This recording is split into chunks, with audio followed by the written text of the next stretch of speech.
Everyone, welcome to my channel. और आज हम इस चैनल पे बात करेंगे protection of women from domestic violence act 2005 के सेक्शन 21 की।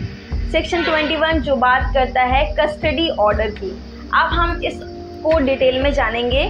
क्यों जानेंगे? क्योंकि आपको पता है कि आजकल बहुत ज़्यादा ऐसा होता है कि महिलाओं के साथ उत्पीड़न होता है, उनको घर से निकाल दिया जाता है, फिर वो मुकदमा कर देती हैं डीवी एक्ट के अंदर, लेकिन उनका जो बच्चा होता है वो उनके ससुराल में होता है और उस बच्चे को वो पा भी नहीं सकती हैं। और उसके लिए अगर उन्हें कोई मुकदमा करना है तो वो उन्हें अपने ससुराल जाकर करना पड़ेगा।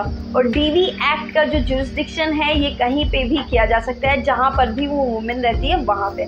और उन सारे एक्ट के थ्रू अगर जाएंगे तो उसके लिए हमें उनके जुरिस्डिक्शन में जिस जगह पे बच्चा है वहाँ की कोर्टों में करना पड़ेगा। इसके लिए महिला वहाँ पे जा नहीं पाएगी और वो मुकदमे नहीं कर पाएगी वहाँ पर के जा करके, तो फिर उसको उसका बच्चा कैसे मिलेगा?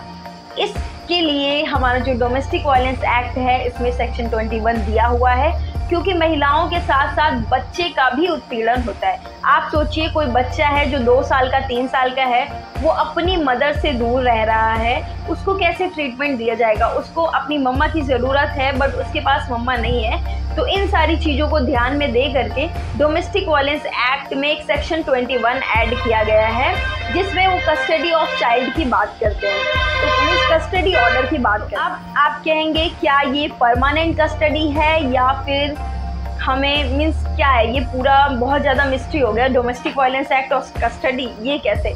तो चलिए हम एक्ट को पहले पढ़ते हैं फिर जानते हैं। तो सबसे पहले ये सेक्शन क्या कहता है? सेक्शन 21 है जो है कस्टडी ऑर्डर, जिसमें लिखा है notwithstanding anything contain in any other law for the time being imposed, the magistrate may at any stage of hearing of the application for protection order or for any other relief under this act grant temporary custody of any child or children to the aggrieved person or person making an application on her behalf and specify if necessary the arrangements for visit of such child or children by the respondent, provided that if the magistrate is of the opinion that any visit of the respondent may be harmful to the interest of the child or children, the magistrate shall refuse to allow such visit। आपने इस section को जब पढ़ा तो आपको पता चल गया कि ये टेम्परेरी कस्टडी की बात करते हैं, परमानेंट कस्टडी की बात नहीं करते हैं। और ये जो ऑर्डर होगा ये कब होगा? जब डोमेस्टिक वायलेंस का कोई मुकदमा चल रहा होगा, इन बिटवीन अगर वो जो एग्रीव्ड पर्सन है वो एक एप्लीकेशन अंडर सेक्शन 21 देता है, तो फिर उसकी कस्टडी अगर कोर्ट को लगती है कि ज़रूरी है एग्रीव्ड पर्सन को देना तो वो दे सकती है।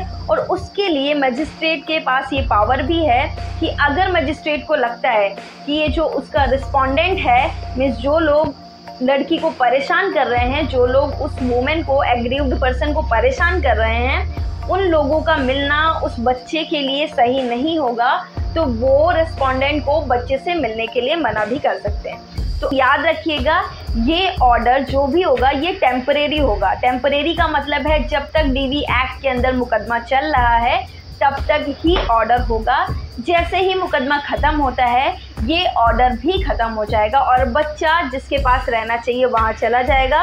उसके बाद अगर मदर अगर सेपरेट हो रही है तो फिर उसे बच्चा चाहिए फादर से, तो उसके लिए वो मुकदमा करेगी एप्रोप्रिएट कोर्ट में। या फिर अगर मदर सेटल्ड हो जाता है सारा मामला, वो उसको सारे राइट्स मिल जाते हैं, उसका हस्बैंड उसके साथ अच्छे से रहने लगता है, तो बच्चे और अपनी फैमिली के साथ आराम से रह लेगी। आपको लगता है कि बच्चा अगर 5 साल से ज़्यादा का है तो फिर क्या उसे उसकी माँ को कस्टडी या टेम्परेरी कस्टडी मिलेगी या फिर नहीं? तो देखिए, जैसे आप सभी लोगों को पता है कि बच्चा अगर 5 साल तक है तब तो वो माँ उसकी जो नेचुरल गार्जियन है, फर्स्ट गार्जियन है, वो उसकी मदर होगी। बट आफ्टर 5 ईयर उसका जो फर्स्ट गार्जियन होगा वो उसका फादर होता है। लेकिन क्या बच्चे की कस्टडी माँ को वो अगर 6 साल का है तो मिल सकती है? तो इसका जवाब है यस।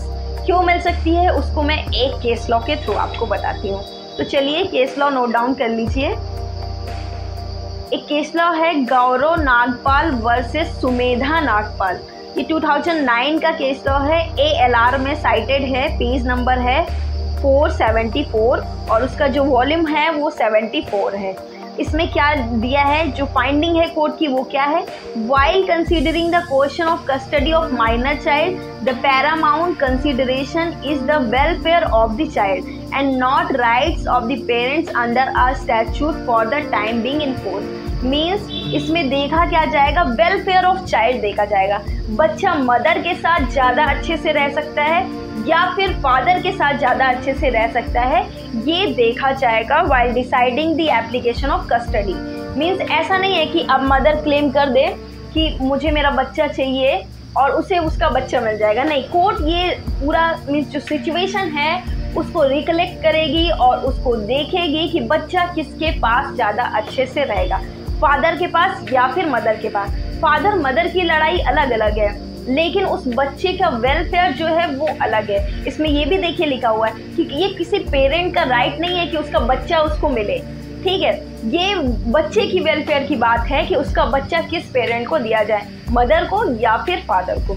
तो मुझे लगता है अब आपको ये क्लियर हो गया है कि अगर आप कोई लेडी हैं, आपका डोमेस्टिक वायलेंस का केस चल रहा है, आपका बच्चा आपके ससुराल में है, लीगली इस बच्चे को अगर आपको अपने पास लाना है तो आप डोमेस्टिक वायलेंस का जो मुकदमा है उसी में सेक्शन 21 की एप्लीकेशन दे सकते हैं और उस बच्चे को मजिस्ट्रेट के थ्रू मजिस्ट्रेट के ऑर्डर से उस बच्चे को आप अपने पास टेम्परेरीली रख सकते हैं। आप ये परमानेंट ऑर्डर नहीं होगा, वो जैसे ही आपका डोमेस्टिक वायलेंस का केस खत्म होगा वैसे ही वो ऑर्डर भी खत्म हो जाएगा। इस बात को आपको ध्यान में रखना है। Okay, thank you.